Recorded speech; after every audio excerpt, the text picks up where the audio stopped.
Did you have to cancel your event this year? Does your organization still need cash?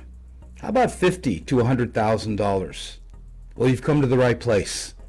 Hello, everyone. My name is Phil Immordino, and I'm with the GTAA and the Golf Tournament Channel. For over 30 years, we've had the opportunity to work with over 200,000 golf outings throughout the world.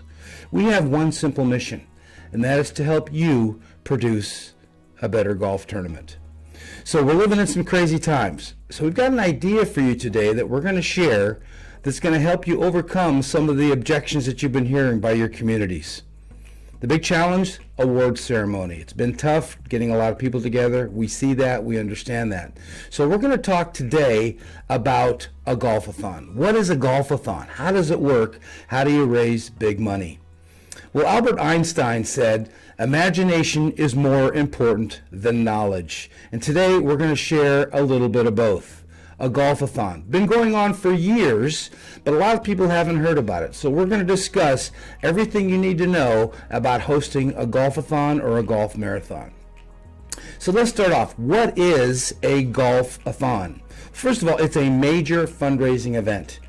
You've heard of a walkathon, you've heard of a bikeathon, similar concept where your golfers are going to raise pledges and play as many holes as possible in one day. Your goal is going to be 40 golfers, each raising $25 per hole in pledges. Now that might mean they need to work with 25 people giving $1 a hole or 50 people giving 50 cents a hole. They then will play 100 holes of golf in one day. That's an event raising over $100,000. So a lot of you are asking, can this be done? Has it been done? Well, first of all, you need to know that there's over 600 golfathons going on every year around the country. The average event nets $50,000. We did this for Make-A-Wish. They only had 18 golfers and they raised $56,000. The biggest golfathon we've heard about has raised $325,000. One individual alone raised $64,000, and the amount of holes played in one day, 387.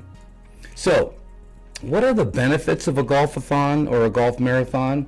Well, first of all, this is the perfect event for this time that we're going through in history. It's a very simple process, which we're going to go through. It's a proven process. It's worked over and over again. It's very unique. Many of your golfers may not have heard of it before. And it's a short-term process. It's not years in the making. It's about 6 months, and it can raise major funds. It keeps people apart, which is a big concern now with our communities, and you don't need to have a huge awards ceremony. So how does it work? How does a golfathon work? Well, first of all, step one is you've got to have a purpose, a good purpose, a worthwhile cause, not just raising money for your organization, but a specific cause that people can identify with and tie into, because remember, they're going to be asking their friends to support them. And you also want to make sure that they're excited about this cause, because it's going to be raising major dollars, and they're going to sacrifice their body and their whole day schedule just for you. So it starts with the cause. Have a worthwhile, detailed, specific cause, not a general cause for your organization, but maybe a scholarship program or helping kids or curing cancer, something detailed. Step number two is your committee. You must have a committee. To raise the big money, you've got to have a good committee. And here are the people that you're going to want to have. First of all, you need a chairman. You need a chairman to kind of oversee the process of the event. This is not a staff person, ideally. Remember, the more staff time that's put in, the less money goes to your bottom line. So you ideally want to work with volunteers. You ideally want someone who oversees sponsors, like a sponsor chairman or a sponsor captain. You want a golfer's captain. This is the person that's going to go oversee all of the golfers and what's happening. A gift and prize chairman. You're going to need some gifts and prizes for these golfers, so you need someone overseeing that area. Operations, all the details, and then a PR marketing chairman person who's going to make sure you get exposure in your committee. Now, everyone's involved in all aspects of this event, but at the same time, you need one person in charge of each area, each department, so they make sure it's successful. Step 3 is the golf course. You want to find a good golf course that's easy to work with. Many golf courses are aware of this concept, and ideally they're going to sell you the golf course the whole day just for your group. There is a number that they need to cover their expenses that day, but maybe in the off season, maybe on a Monday or a Tuesday, they're going to be willing to sell you the whole golf course, so it's just your golfers. Ideally, it's on the outskirts of town because they're probably going to charge a little bit less, and it can be an 18-hole facility or even a 9-hole facility. The format itself, how does that look? What does that look like? Well, in the perfect world, you've got 40 golfers starting at the same time, a shotgun start at 6 a.m. in the morning, and they're going to golf for 12 hours straight, playing one hole at a time and being finished by 6 p.m. Now, there's some alterations to this format. You've got some people are playing 2 or 3 balls, or maybe some people are just playing a half a day, but in the perfect world, it's 40 golfers playing 100 holes of golf. How long does it take to host an event like this? I think you need to give yourself a good 6 months to promote it properly. 6 months out, reserve the golf course, start recruiting golfers. About 4 months out, make sure that these golfers are fully trained, fully on board for raising pledges. Give them several months to raise pledges. You're going to be getting your gifts and prizes 2 or 3 months out, and then trying to collect the money in advance if you can. Sponsors are perfect. Sponsors love to get involved in this cause. There may be companies that you're attached with that not necessarily want to golf, but they want to support your cause, but at the same time, still looking for a return on their investment. So it'd be great to have a title sponsor, maybe $5,000, and then a handful of supporting sponsors or whole sponsors at around $500. That's the perfect situation. But remember, you want to give your sponsors a return on investment. Some will just give a donation, but ideally you want to give them some business for them participating and supporting you. Then the next step is getting golfers. Obviously, this is the most important. The goal, 40 golfers works perfect because that goes around the golf course in a smooth amount of time where no one's stepping on each other. You can do it with less. As I mentioned, Make-A-Wish only had 18, but ideally to maximize your income, you want 40. It would be perfect if you had 6 co-captains. These co-captains in turn go out and find 6 golfers who are willing to raise pledges and play 100 holes of golf in one day.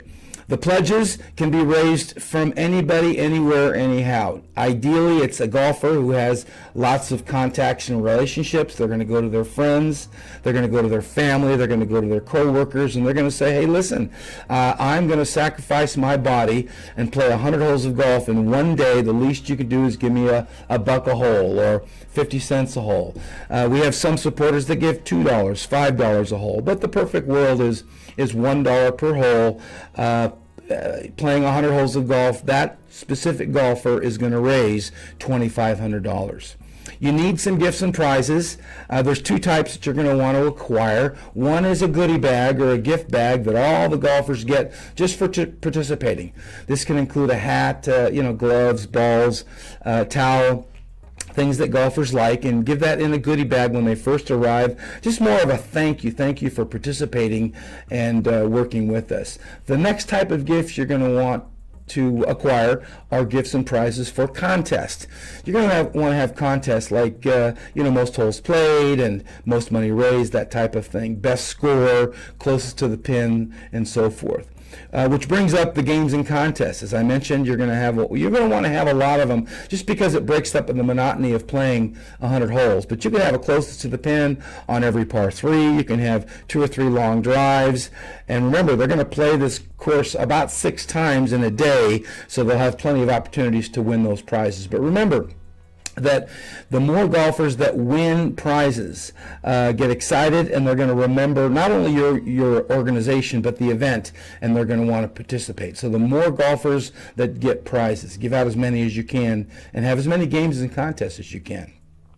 Now, the awards ceremony is perfect because it's going to be at the end of this 100 holes. Everyone's going to be wore out. It won't be as long and drawn out as your typical awards, but you're going to want some food and some drinks and give out the prizes. You also want to talk about your costs. Show them what you're doing with the money. Let them know how they did today. Tell them that you reached your goal. Get them excited so that they may want to give you more money. You never know if they really like what you're doing, but most importantly, that they get excited to follow up and work with you next year.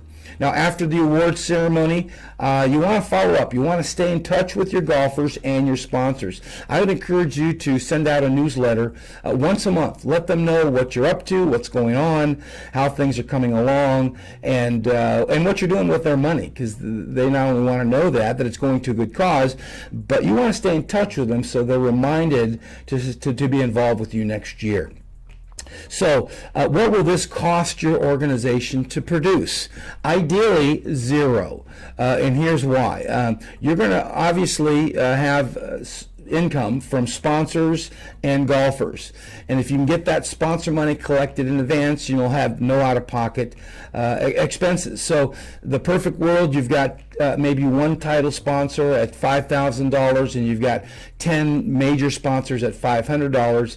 That really is going to help you get $10,000 of expenses covered, maybe the golf course, maybe the gifts and prizes, the food. So you're not out of pocket at all. The profit comes with the golfers. If you get those 40 golfers raising $2,500 each, that's $100,000, and now you've got that profit. That money can go to your worthwhile cause. Your expenses are going to be varied in your particular communities, but you've got your golf course around maybe $5,000. You've got food and beverage, maybe $1,000 to $1,500. You've got a website, which I encourage you to have, so your golfers can sign up and put their pledges in there. You've got gifts and prizes, maybe at about $1,500. You want to have signs and banners for your sponsors, so that'll be about $500. And then it's really fun to have a hole-in-one contest, maybe to give out a car or something really worthwhile, and that may cost you around $1,000. So ideally your expenses will be 10, your income is going to be 110, and the perfect world you net $100,000. But you shouldn't have to come out of pocket at all if you get some of that sponsor money in advance. Now, how do you get started? Well, first of all, we have a free Golfathon manual. And if you subscribe to our channel, we're going to give that Golfathon manual out to you at no charge. So you can email us, you can connect with us on Facebook and or our YouTube channel. And when you do that, you're going to get that Golfathon manual. Then, second step, define your cause. Make sure it's a worthwhile purpose. Make sure you have a base of golfers before you get too excited. Then you're going to secure your golf course. You're going to get your committees together. You're going to go out and recruit those golfers, get the gifts and prizes, raise pledges, and host a great event. This is a great event, especially in these crazy times that we're living in, and we're here to help you with it. So feel free to reach out to us at any time. We have a full training program. If you need that, we can consult. We can help you plan that event every step of the way. But most importantly, we're here for you. We're here to help you further your cause and help your communities. That's what we're all about here at the GTAA. So thank you for tuning in. We appreciate what you do. Let us know if we can help you in any way, and have a great event. Thanks for tuning in.